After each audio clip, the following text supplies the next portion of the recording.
नया अंदाज, नया तेवर, बड़ी नजर, सही खबर। हर समय हर जगह तैयार। मुंबई का चौकीदार, मेट्रो मुंबई।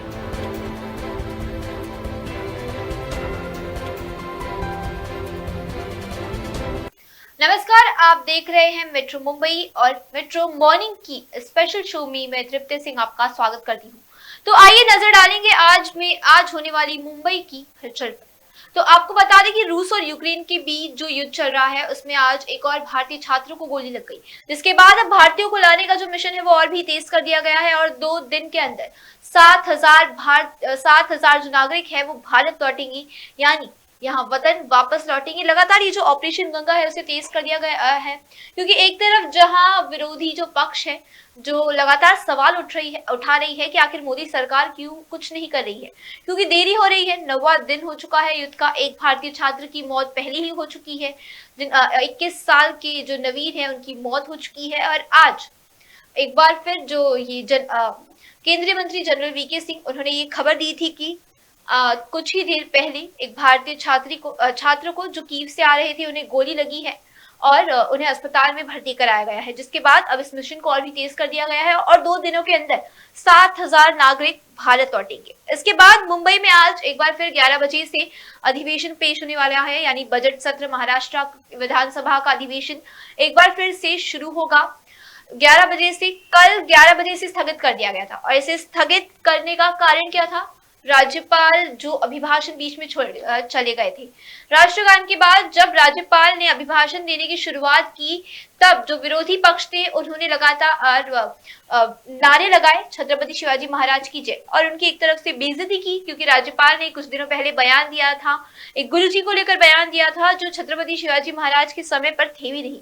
इस बयान के बाद जब राज्यपाल अपना भाषण शुरू करने जा रहे थे, उसी वक्त लगातार जो विरोधी पक्ष के लोग हैं उन्होंने नारे लगाने की शुरुआत की, और जैसे ही ये इसकी शुरुआत हुई उसके बाद भाजपा भी एक तरफ से नारे लगाने लगी, जिसके बाद राज्यपाल बीच में ही अधिवेशन छोड़कर चले गए। तो इसी के चलते 11 बजे एक बार फिर अधिवेशन की जो शुरुआत है वो होने वाली है और एक बार फिर हंगामा होने की आज संभावना है। तीसरी जो खबर है वो है नवाब मलिक के इस्तीफे की मांग जो लगातार उठ रही है। कल नवाब मलिक की ईडी हिरासत जो थी वो बढ़ा दी गई है। अब नवाब मलिक 4 दिन और ईडी की हिरासत में रहेंगे, यानी उनकी गिरफ्तारी जो है नवाब मलिक की वो बढ़ा दी गई थी। कल भी जब महाराष्ट्र विधानसभा का बजट सत्र चल रहा था तब भी नवाब मलिक को लेकर बीजेपी ने विरोध किया था, तो वही एनडीए सरकार ने उनका सपोर्ट किया था कि आखिर केंद्र एजेंसियों का इस्तेमाल क्यों किया जा रहा है। लेकिन एक बार फिर नवाब मलिक की इस्तीफे की मांग उठ रही है, बीजेपी उनके इस्तीफे की मांग उठाएगी। चौथी हम बात करेंगे ओबीसी आरक्षण को, जिसकी याचिका कल सुप्रीम कोर्ट ने खारिज कर दी।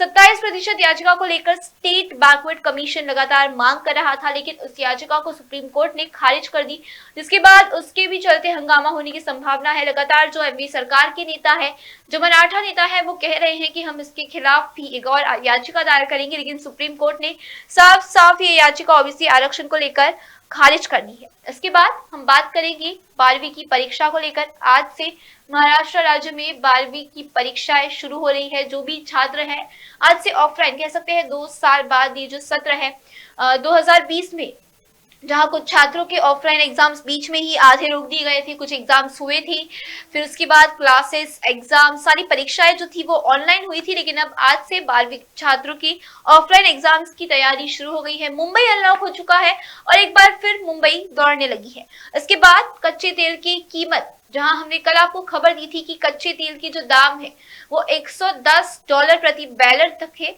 लेकिन आज $5 की और बढ़ोतरी हुई है। अब कच्चे तेल की जो कीमत है अंतरराष्ट्रीय मार्केट में, उसकी प्रति बैरल की जो कीमत है वो $115 प्रति डॉलर हो गई है, यानी महंगाई की मार कभी भी देशवासियों पर पड़ सकती है।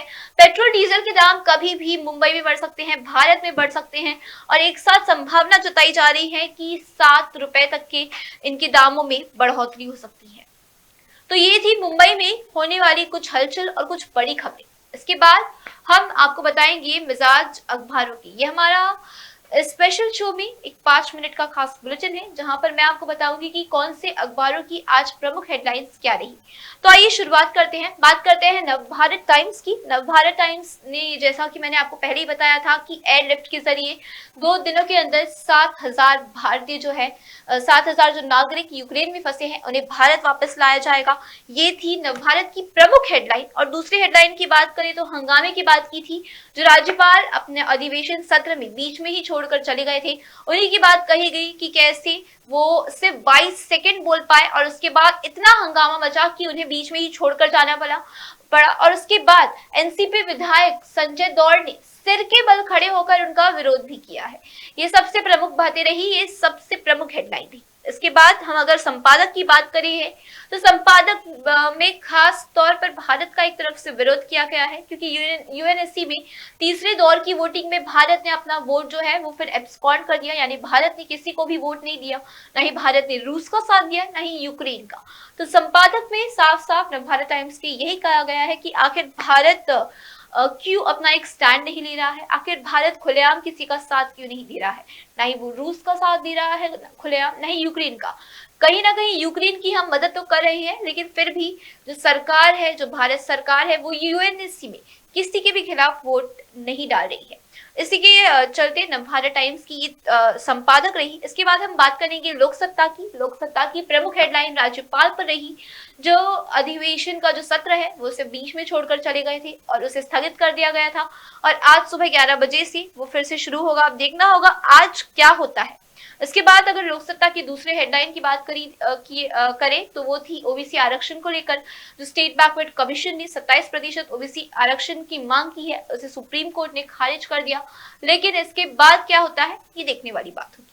अगर संपादक की बात करें तो लोकसभा इस बार फिर संपादक में यही सवाल उठाया गया है कि जो भी मेडिकल स्टूडेंट्स थे, यूक्रेन में कई सारे मेडिकल स्टूडेंट्स थे, वो वापस लौटे। अब उनके भविष्य का क्या होगा, अब वो आगे की पढ़ाई अपनी कैसे पूरी करेंगे। ये संपादक में सवाल पूछे गए हैं कि भारत के लोग हैं, मोदी सरकार है, भारत सरकार आखिर उन बच्चों के लिए क्या करेगी।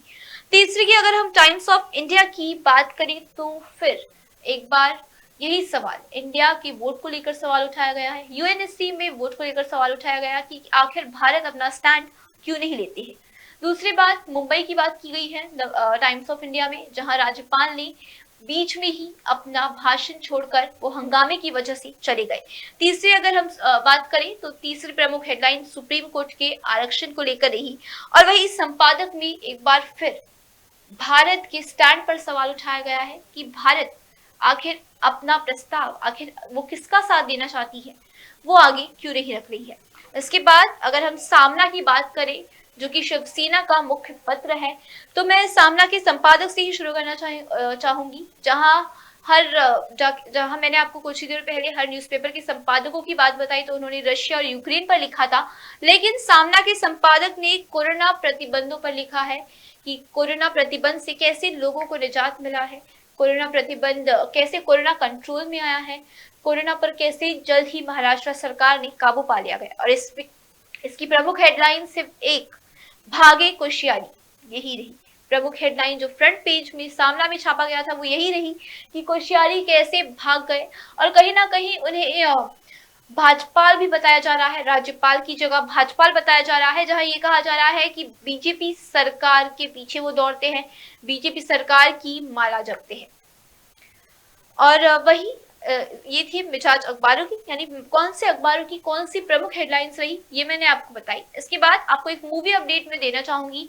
आज शुक्रवार है 4 मार्च, और आज झुंड मूवी, अमिताभ बच्चन की झुंड मूवी सिनेमा घरों में रिलीज होने वाली है। तो अगर आज आप किसी मूवी देखने का प्लान बना रहे हैं तो सदी के महानायक अमिताभ बच्चन की मूवी रिलीज होगी, तो इसे देखना ना भूलें और थिएटर में आप जाकर इस मूवी का मजा उठा सकते हैं, क्योंकि थिएटर अब 100% से ज्यादा 100% क्षमताओं के साथ खुल चुके हैं, तो आप आराम से थिएटर्स में जाकर इसका मजा उठा सकते हैं। तो ये थी मेट्रो मॉर्निंग का ये था मेट्रो मॉर्निंग का ये स्पेशल शो। कल मैं फिर ऐसे ही इस शो के साथ आपके सामने हाजिर रहूंगी और आपको आज होने वाली प्रमुख हलचलों के बारे में जानकारी दूंगी, अखबारों की हेडलाइंस क्या रही इसके बारे में जानकारी दूंगी। मेट्रो मुंबई पर खबरों का सिलसिला लगातार जारी है। आगे की खबरों के अपडेट्स के लिए आप देखते रहिए मेट्रो मुंबई। धन्यवाद। नया अंदाज, नया तेवर, बड़ी नजर, सही खबर। हर समय हर जगह तैयार। मुंबई का चौकीदार, मेट्रो मुंबई।